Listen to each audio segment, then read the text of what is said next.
అందరికీ నమస్తే. నేను మీ హోస్ట్ అక్షర విహారి. ఈరోజు మన గెస్ట్ ప్రముఖ ఆధ్యాత్మికవేత్త, దేవి ఉపాసకులు, ప్రముఖ వాస్తు జ్యోతిష్య పండితులు రవికిరణ్ శర్మ గురువు గారు మనతో పాటు స్టూడియోలో ఉన్నారు. గురువు గారితో మాట్లాడదాం. నమస్తే గురుగారు. నమస్కారం. ఎలా ఉన్నారు? బాగున్నానమ్మా.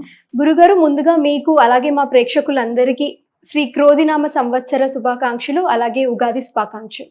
ధన్యవాదాలు. అందరికీ కూడా ఆ దేవి అనుగ్రహం కలగాలి, కొత్త సంవత్సరంలో అమ్మవారి అనుగ్రహం కలగాలని ఆశీర్వదిస్తున్నాను. గురుగారు, క్రోధినామ సంవత్సరం ఉగాది నుంచి కుంభరాశి వారికి ఏ విధంగా ఉండబోతుంది? కుంభరాశి అధిపతి శని. శని స్వస్థానంలో జన్మంలో ఉన్నాడు. ఈ జన్మంలో ఉండడం వల్ల ఈ కుంభరాశి వారికి కొన్ని ఇబ్బందులు అవి ఉన్నాయి. ఎందువల్ల అంటే శని జన్మస్థానంలో, లగ్నంలో, వ్యయంలో, అష్టమంలో, అర్ధాష్టమంలో ఏలినాడు శని అంటారు. ఇవన్నీ ఇన్ని రకాల దోషప్రదుడుగా ఉంటాడు.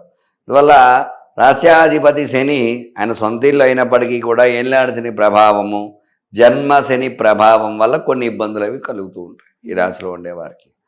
ఆదాయం 14, వ్యయం 14, రాజభూజం 6, అవమానం 1గా పరిగణించబడుతుంది.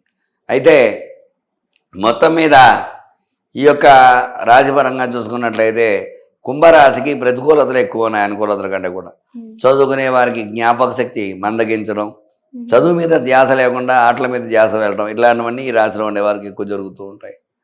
ఇంకా ఉద్యోగపరంగా చూసుకున్నట్లయితే ఉద్యోగ ప్రయత్నాలు చేస్తారు. పాపం ఎక్కడ ప్రయత్నం చేస్తున్నా సరే ప్రతికూలతలే, అనుకూలతల కంటే కూడా ప్రతికూలతలు.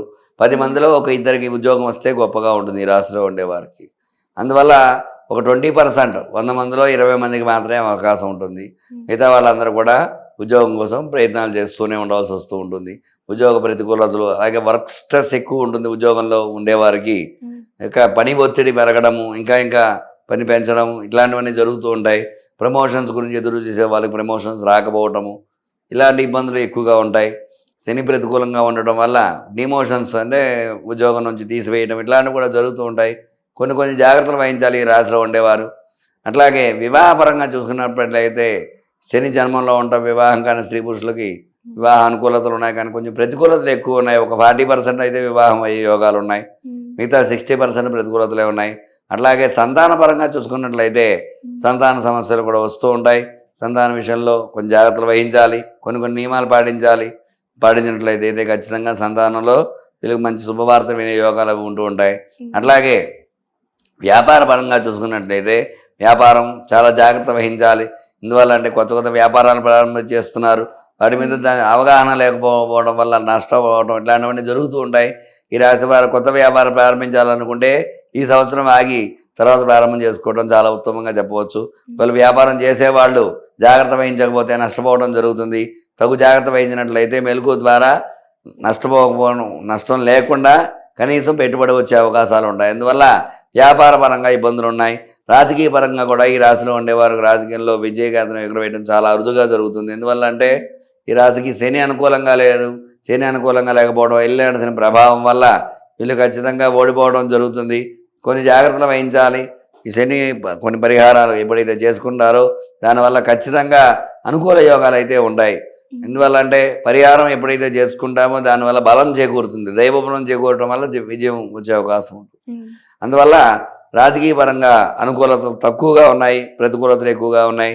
అట్లాగే సినీ పరంగా చూసుకున్నట్లయితే సినిమాలు కూడా హిట్ అవ్వడం చాలా అరుదుగా జరుగుతూ ఉంటుంది.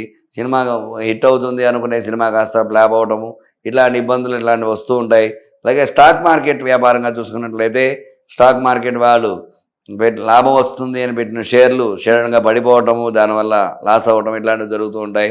స్టాక్ మార్కెట్లో పెట్టుబడి పెట్టేవారు కూడా ఆచితూచి జాగ్రత్తగా స్టాక్ మార్కెట్లో పెట్టుబడి పెట్టుకోవడం మంచిది. అట్లాగే ఆరోగ్య సమస్యలు వస్తూ ఉంటాయి. ఎందుకంటే జన్మశని వల్ల ఖచ్చితంగా ఇబ్బందులు వస్తాయి, ఆరోగ్య సమస్యలు వస్తూ ఉంటాయి. వీళ్ళు జాగ్రత్త వహించాలి, లేదంటే ఆరోగ్యపరంగా సమస్యల నుంచి ఎదుర్కోవాల్సి వస్తూ ఉంటుంది. దానికి కొన్ని పరిహారాలు చేసుకున్నట్లయితే ఆరోగ్య సమస్యలు అధిగమించే యోగం ఖచ్చితంగా ఉంటుంది. అట్లాగే కోర్టు వ్యవహారాలు కూడా ప్రతికూలతలే ఉంటాయి, అనుకూలతలు లేవు వీళ్ళకి. మొత్తం మీద ఓవరాల్గా చూసుకున్నట్లయితే విద్య, ఉద్యోగం, వ్యాపారం, వ్యవసాయం ఏ పరంగా చూసినప్పటికీ కూడా వీళ్ళకి ప్రతికూలతలు ఎక్కువగా ఉన్నాయి. అనుకూలత శాతం ఒక 30% మాత్రమే ఉంది, 100కి 70% ప్రతికూలతలే ఉన్నాయి. కాబట్టి వీళ్ళు చక్కటి పరిహారం చేసుకోవాలి. శనికి నువ్వులు దానం ఇవ్వటము, శనికి జపం చేయించుకోవటము, శనికి హోమం చేయించుకోవటము ద్వారా. అట్లాగే ఈ యొక్క కుంభరాశిలో శని కేతు సంచారం, కేతు కూడా బాగోలేదు. ఈ శని కేతువుల వల్ల ఖచ్చితంగా ఇబ్బందులు ఎదురవుతూ ఉంటాయి. ఈ కేతువుకి ఉలవలు దానం ఇవ్వడము, కేతువు జపం చేయటం ద్వారా ఖచ్చితంగా శని కేతువుల అనుకూలత ద్వారా వీళ్ళ యొక్క దోషాల నుంచి అధిగమించి శుభ ఫలితాలు అవి వినే అవకాశాలు ఉంటాయి.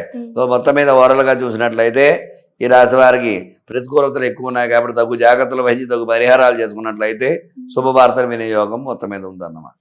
కుంభరాశి గురించి ఎంతో చక్కగా వివరించారు గురుగారు. ధన్యవాదాలు. ధన్యవాదాలు.